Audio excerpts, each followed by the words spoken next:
ಎಲ್ರಿಗೂ ನಮಸ್ಕಾರ. ನಾನು ಅಂದರೆ ಇವತ್ತು ತುಂಬ ಖುಷಿ ವಿಷಯ ಏನಂದರೆ ನಾವು ಅಸಿಸ್ಟೆಂಟ್ ಡೈರೆಕ್ಟ್ರಾಗಿ ಬರೋಕ್ಕೆ ಕಾರಣ one of the movie excuse me. ನನ್ನ ಕಾಲೇಜ್ ಟೈಮಲ್ಲಿ ಹೈಯೆಸ್ಟ್ ಗೋವರ್ಧನ್ ಥಿಯೇಟ್ರಲ್ಲಿ ನೋಡಿದಂಥ ಮೂವಿ ಅದು. ನಾನು ಸೊ ಪದೇ ಪದೇ ನೋಡ್ತಿದ್ದೆ. ಅದೇನಕ್ಕೆ ಅಂತ ಗೊತ್ತಿರಲಿಲ್ಲ. ಆ ಮೂವಿ ತುಂಬ ಅಷ್ಟು ಕಾಡಿತ್ತು. ಸೊ ನಾನು ಪ್ರೇಮ್ ಸರ್ಗೂ ಫಸ್ಟ್ ಹೇಳಿದೆ, ನಾನು ಅಸಿಸ್ಟೆಂಟ್ ಡೈರೆಕ್ಟ್ರಾಗಿ ಟ್ರೈ ಮಾಡಿದೆ, ಸಿಕ್ಕಿರಲಿಲ್ಲ. ಆಮೇಲೆ simple on love story sir ನೋಡೇ ಫೋನ್ ಮಾಡಿದ್ರು ಒಂದು ದಿವಸ. ಅಲ್ಲಿಂದ ನಮ್ಮದು ಅವ್ರದ್ದು ಸಂಬಂಧ ಇತ್ತು. ಸೊ ಎವ್ರಿಡೇ ಮೀಟ್ ಮಾಡ್ತಿದ್ದ. ಈಗ ವಿಲಿಯಮ್ಸ್ ಡೇವಿಡ್ ಅವರು ನಂದು ಗತವೈಭವ ಮತ್ತು ಅವ್ರದ್ದು ಕೇಳಿ ಮಾಡ್ತಿದ್ರಿಂದ ನಾನು ವೆಯ್ಟ್ ಮಾಡ್ತಾನೇ ಇದ್ದೀನಿ. ಸೊ ಆ ಟೈಮಲ್ಲಿ ಮೀಟ್ ಮಾಡ್ಬೇಕಾದ್ರೆ ಹೇಳಿದೆ, ಸರ್ ಈ ಮೂವಿ ನೀವು ನೋಡಬೇಕು. ನಾನು ಬೇರೆ ಮೂವಿ ಯಾವುದೂ ಕರೆದಿರಲಿಲ್ಲ ಅವ್ರನ್ನ ನೋಡಿ ಅಂತ, ಬಟ್ ಈ ಪರ್ಟಿಕ್ಯುಲರ್ ಮೂವಿ ನೋಡಬೇಕು. ಯಾಕಂದರೆ ಪ್ರೇಮ್ ಸರಲ್ಲೂ ಯಾವಾಗಲೂ ಒಂದು ಎಳೆ ಗಮನಿಸ್ತೀವಿ. ಹೀರೋಯಿನ್ ಈಸಿಯಾಗಿ ಮೀಟ್ ಆಗಲ್ಲ. ಕರಿಯ ಇರ್ಬೋದು, ಜೋಗಿಲ್ ತಾಯಿ ಮಗ ಇರ್ಬೋದು, ಎಕ್ಸ್ಕ್ಯೂಸ್ ಮೀ ಲವರ್ಸ್ ಇರ್ಬೋದು, ಅಥವಾ ಪ್ರೀತಿ ಏಕೆ ಮೂಲದ ಇವರು ಇಕಪ್ ಮಾಡ್ತಿರ್ತಾರೆ, ಅವರು ಬಿಕ್ಲಿಸ್ತಿರ್ತಾರೆ, ಈಸಿಯಾಗಿ ಮೀಟ್ ಆಗಲ್ಲ. ಸೊ ಈ ಬಾಂಡಿಗೆ ಈ ಫಿಲಮಲ್ಲೂ ಇರೋದು. ಸೊ ಹೀರೋಯಿನ್ ಹುಡ್ಕೋದೇ ಕತೆ, ನೀವು ನೋಡಬೇಕು, ನಿಮ್ಗೆ ಇಷ್ಟ ಆಗುತ್ತೆ ಅಂತ ಹೇಳಿದ್ದೆ. ಸೊ ಅದಕ್ಕೋಸ್ಕರ ಅವರು ಸಂಡೇ ಇವತ್ತು ಮೀಟಿಂಗ್ ಇತ್ತು ಪಾಪ. ಆದರೂ ಅವ್ರು ನಾನು ಎಲ್ಲ 1 PM ಶೋ ಬುಕ್ ಮಾಡಿದ್ದೀವಿ ಅಂದಾಗ ಬಂದು ನೋಡಿದ್ರು. ಸೊ ನಂಗೆ ತುಂಬ ಖುಷಿ ಆಯಿತು ಅವ್ರು ನೋಡಿದ್ದು.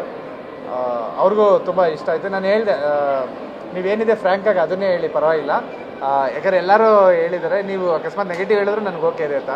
ಬಟ್ ಸರ್ ಫಸ್ಟ್ ಹಾಫ್ ನೋಡಿದಾಗ ಇಲ್ಲ ತುಂಬ ಚೆನ್ನಾಗಿದೆ, ಮೇ ಬಿ ಸೆಕೆಂಡ್ ಹಾಫ್ ಸ್ವಲ್ಪ ಏನಾದರೂ ಲ್ಯಾಗಿಗೆ ಇರ್ಬೋದೇನೋ ಅಂತ ಹೇಳಿದ್ರು. ಬಟ್ ಅವ್ರು ಸೆಕೆಂಡ್ ಹಾಫ್ ನೋಡಿದ್ಮೇಲೆ ಸೆಕೆಂಡ್ ಹಾಫ್ ನಂಗೆ ತುಂಬ ಇಷ್ಟ ಆಯಿತು ಅಂತ ಹೇಳಿದ್ರು.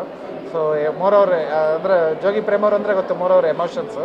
ಸೊ ಅವರಿಗೆ ಎಮೋಷನ್ಸ್ ತುಂಬ ಕನೆಕ್ಟ್ ಆಗಿದೆ ಫ್ಯಾಮಿಲಿಯಲ್ಲಿ. ಸೊ ಇಷ್ಟ ಆಗಿದೆ, ತುಂಬ ಖುಷಿಯಾಗುತ್ತೆ. ಫಸ್ಟ್ ವೀಕ್ಕಿಂತ ಸೆಕೆಂಡ್ ವೀಕ್ ಚೆನ್ನಾಗಿದೆ ನಮ್ಮದು.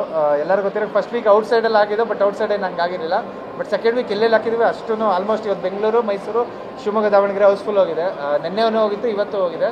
ಸೊ ಥರ್ಡ್ ವೀಕು ಇನ್ನೇ ಎಕ್ಸ್ಟೆನ್ಷನ್ ಆಗುತ್ತೆ ಶೋಗಳು. ಸೊ ಮಾರ್ಚ್ 8ವರೆಗೂ ನಮಗೆ ಥಿಯೇಟ್ರ್ಗಳು ತುಂಬ ಚೆನ್ನಾಗಿ ಸಿಕ್ಕಿದ್ದಾವೆ. ಮಾರ್ಚ್ 8 ಇದು ಕರ್ನಾಟಕದ ಮೂಲಕ ರಂಗನಾಯಕ ಬರ್ತಿರೋದ್ರಿಂದ ಮೇ ಬಿ ಶೋ ಆಲ್ಟ್ರ್ ಆಗ್ಬೋದು. ಬಟ್ ಅಲ್ಲಿವರೆಗೂ ನಮಗೆ ತುಂಬ ಚೆನ್ನಾಗಿರುತ್ತೆ ಶೋಸ್ಗಳು.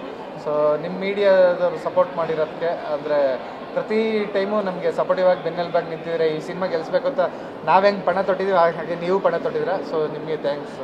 ಮುನೇಗೌಡ್ರು ಏನೋ ಒಂದು ಎಕ್ಸ್ಕ್ಲೂಸಿವ್ ನ್ಯೂಸ್ ಹೇಳ್ತಾರಂತೆ, ಸೊ ಕೇಳೋಣ.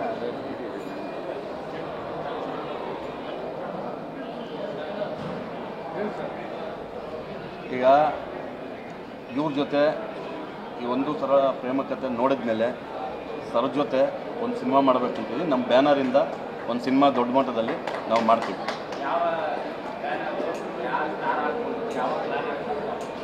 ನಮ್ಮದು SVC ಫಿಲಮ್ಸ್ ಅಂತ ಹೇಳ್ಬಿಟ್ಟು ಇನ್ನೂ ಸ್ಟಾರ್ನೆಲ್ಲ ಕೂತ್ಕೊಂಡು ಮಾತಾಡಿ ಎಲ್ಲ ಆದಮೇಲೆ ನಾವು ಹೇಳ್ತೀವಿ. ಇಲ್ಲ ಏನಕ್ಕೆ ಅಂದರೆ ಸಿಂಪಲಾಗಿ ಒಂದು ಲವ್ ಸ್ಟೋರಿ ಏನಿತ್ತು ಅವಾಗ, ಯಾವುದೋ ನೆಟ್ ಇಲ್ಲ, ಒಂದೂ ಇರಲಿಲ್ಲ, ಬರೀ ಥಿಯೇಟ್ರ್ಗಳಲ್ಲಿ ಬಂದು ನೋಡಬೇಕಿತ್ತು. ಹೆಂಗೆ ಥಿಯೇಟ್ರಿಗೆ ಜನ ಬಂದರು ಆ ಟೈಮಲ್ಲಿ. ಟಿ ವಿಗಳಲ್ಲಿ ಆ್ಯಡ್ ಕೊಟ್ಟಿದ್ರು, ಏನು ಕೊಟ್ಟಿರ್ಬೋದು ಅಂತ ಗೊತ್ತಿದೆ ನಿಮಗೆ. ಆ ಥರ ಜನನ್ನ ಅಟ್ರಾಕ್ಷನ್ ಮಾಡೋ ಅವ್ರ ಕೆಪಾಸಿಟಿ ಇದೆ. ಹಂಗಾಗಿ ಅದನ್ನೆಲ್ಲ ನೋಡಿ ನಾವು ಅವ್ರ ಜೊತೆ ಮಾಡಬೇಕು ಅಂತೇಳಿ ಅನಿಸಿದೆ. ಮುಂದೆ ನಮ್ಮ ಬ್ಯಾನರಲ್ಲಿ ಇವ್ರ ಡೈರೆಕ್ಷನಲ್ಲಿ ಸಿನಿಮಾ ಮಾಡ್ತೀವಿ. Thank you sir. Bhuvanam Gaganam producer.